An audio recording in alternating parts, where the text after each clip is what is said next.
No, you got a good line of bullshit. You might get a little farther than most, but I mean, yeah, but I mean, if you're 25, you're going to kick, boy, kids, I've been saying this for 24 years now, you will kick yourself fucking to death. The opportunities that are around right now. What are you going to tell your grandchildren and children? I sat with my thumb up my ass during the greatest expansion of capital the motherfucking world has ever seen since World War II. What are you going to tell them? Oh, I had an engineer say, well, I sat there with my thumb up fast and it just went like this. That's what I did during the Great Expansion. I'm telling you. I never thought I'd live to see it again. And I mean, it's one of the things that keeps me young. There's a lot of opportunities. And unfortunately, I'm living vicariously through you, simpletons. So do you want us to go after riskier projects or just... No, I want you to do a fucking deal. I don't give a fuck what you call it. As long as it's legal, moral, and ethical. Just do something. Like back in my mediocre football, just hit somebody, Peña, Jesus Christ, hit somebody. Get in front of somebody, maybe they'll trip over you. Got all this flashbacks, No wonder I'm so sensitive now because they hurt my feelings when I was a boy. But they said some evil shit to me, when I think back upon it. And then it was even worse when I got in the Army. God damn. That's why I'm such a sensitive soul. Because I'm damaged. Trauma. Oh, thanks, Doc. Traumatized. Yeah, it's clearly traumatized. All post-traumatic. Post-traumatic, excellent. Okay, what up? The women organizations, they have opportunities, don't they? Absolutely. And black chicks have more opportunities. It sounds awful racist, but it's the fucking truth. Does anybody speak the truth anymore? If you're a one-eyed, one-legged black woman, you got more opportunities than a one-eyed, one-legged white woman. That's just it.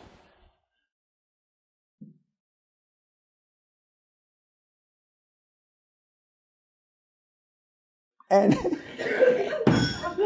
Doc, don't have a heart attack on me, please. Please. He's the only medical doctor. If he goes, we got nobody to save you anymore. Guys, the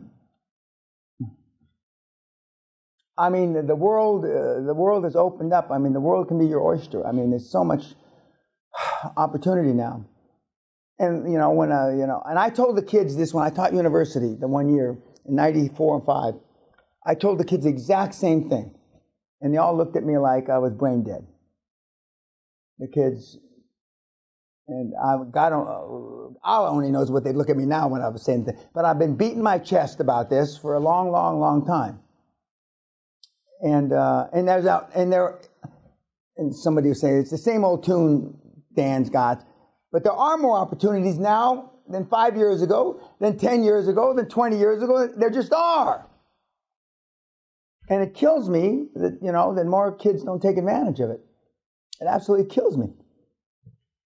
Because I know when you're 72, you're going to be sick motherfuckers, boy, that you didn't do it. And whether you got no education or you got PhDs or medical degrees like we've got in this room, life's not a do-over. There's a famous beauty consultant, puts makeup on movie stars or shit like this that Sally uses when we're in Beverly Hills. And 40 years ago, last week, Elvis Presley rolled by. She was walking on the street to her job, rolled down the window and asked her to get in the car. The king. She didn't get in the car. To this fucking day, what happened? Extremely good-looking woman. She could have been the Priscilla. You only got one shot at this shit, guys and gals. She should have gotten that motherfucking limo. And if I had been standing, I would have whacked her in the head and threw her in the limo. She was single. He was single. She's gorgeous. He's Elvis Presley. Do I have to say any more? You talking about Sally? No, a friend of my wife's. Okay, not Sally. 40 years ago, Sally was a baby. Does she regret it? Oh, does she regret it? You fuck. She does. Yeah, you goddamn right she regrets it. The king, a gorgeous young 20-year-old, would you like to come back to my hotel and have lunch with me? Or I forget what he said. Oh, I'm going to be late for work, and sounds like you. I'm going to be late for work. Are you fucking kidding me? How that life would have changed. Now, I can tell you I've had 8 or 10 opportunities like that, and I've jumped on all of them but one. All of them but one. And I'm not sorry I did. The one was confusing, and I wasn't afraid of being dead over it, but it just, at the time I was, I was with the Onassis people in Costa Grazos, and I didn't want to embarrass the Onassis people, so I decided to pass on that opportunity. But the other 9 or so of them that I've had in my career, I've jumped on all of them. I've been happy and about all of them. What kind of opportunities were there? Some of them were money, some of them were glory, some of them were fame, some of them were sexual. But they were all great opportunities. But only one of them than I do. What was the sexual one? Huh? What was the sexual one? I'm going to say on YouTube? No.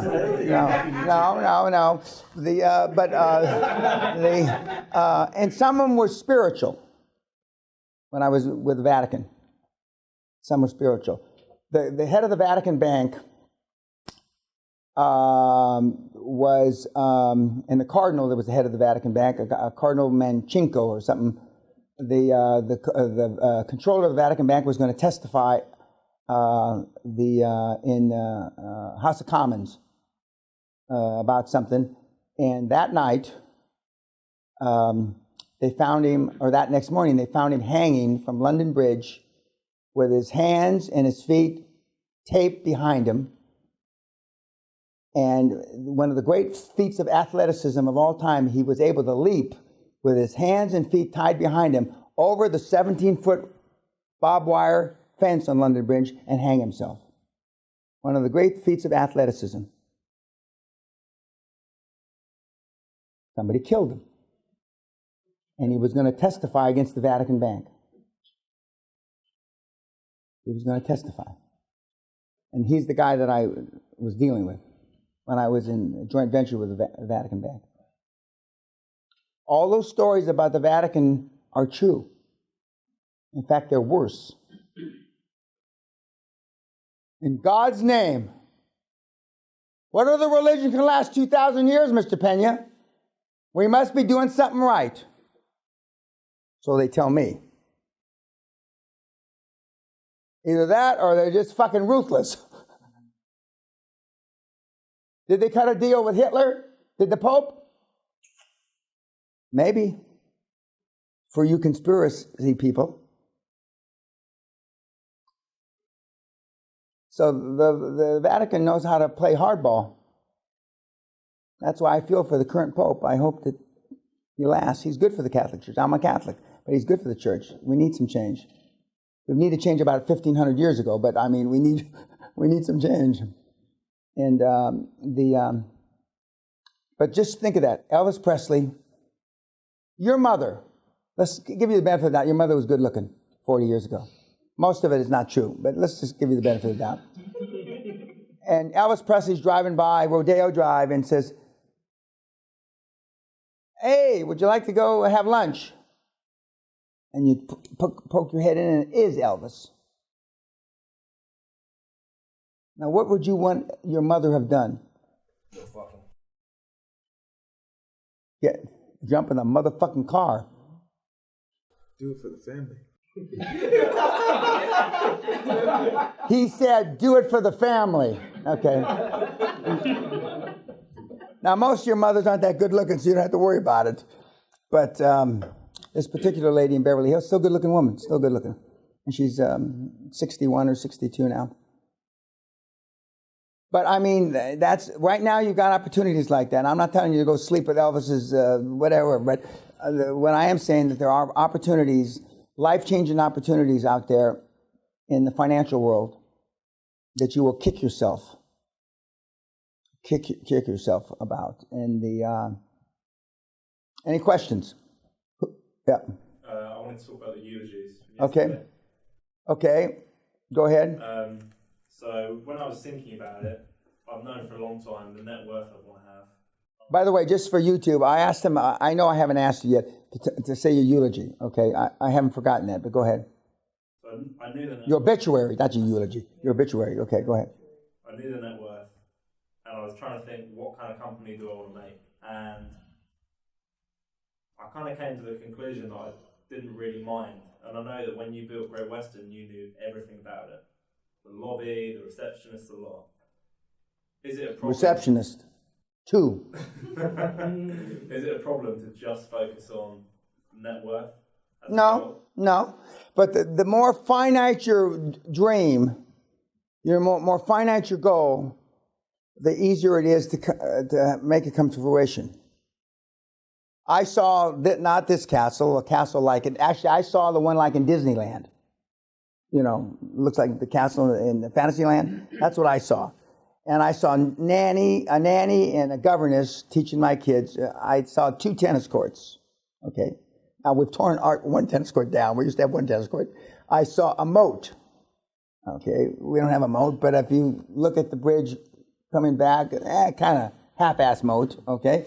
And I saw all these things crystal clear. I saw the picture of me, that's a miniature of me up there, that picture, you know, with a dog. We have a big 10-foot painting of me in the drawing room. I saw that. I was wearing different kind of clothes, but I mean, I saw that, you know. And I saw, you know, that Napoleonic chandelier we have in the drawing room. I didn't know what a Napoleonic chandelier was fucking then, but I saw this crystal shit, you know. I saw all that.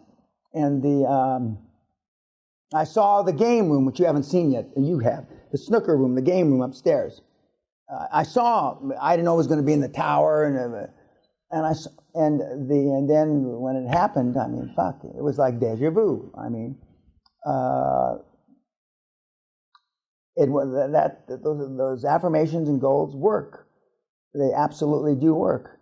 And you know, it's like the line in The Sound of Music: you can't have a dream come true unless you have a dream. And what I see in the kids today, even though I tease them, the snowflakes don't have dreams. All they have is complaints. That's an exaggeration, but I mean, they mostly have complaints. They don't have dreams. When the guys came back from World War II, they had dreams. I'm going to build a house, we're going to rebuild the country, we're going to do this, we're going to do that. But basically, they have complaints. Yeah, Brad. Does it matter if I don't know what I want the valuation of the companies to be? I only know what I want my net worth to be. Okay. Turner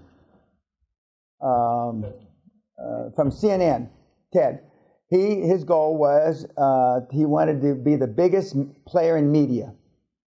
Didn't have a dollar figure, the biggest player in media. And when AOL bought CNN, am I getting that right? Yeah. AOL bought CNN, he was the biggest shareholder. And even though he didn't become chairman, he became vice chairman. So he effectively became the biggest player in media in the world.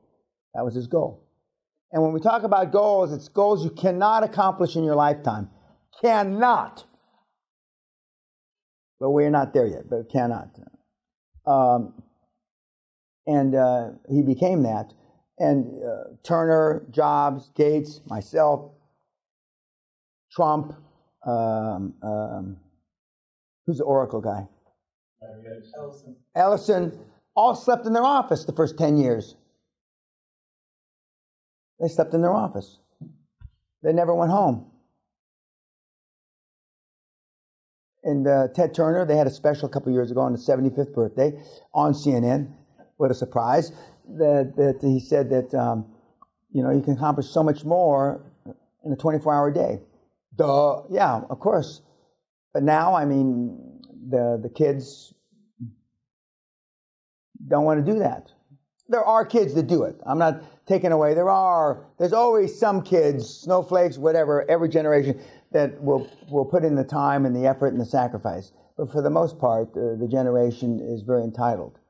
Yeah. Do you think the more you win, the more you dream? Well, you should.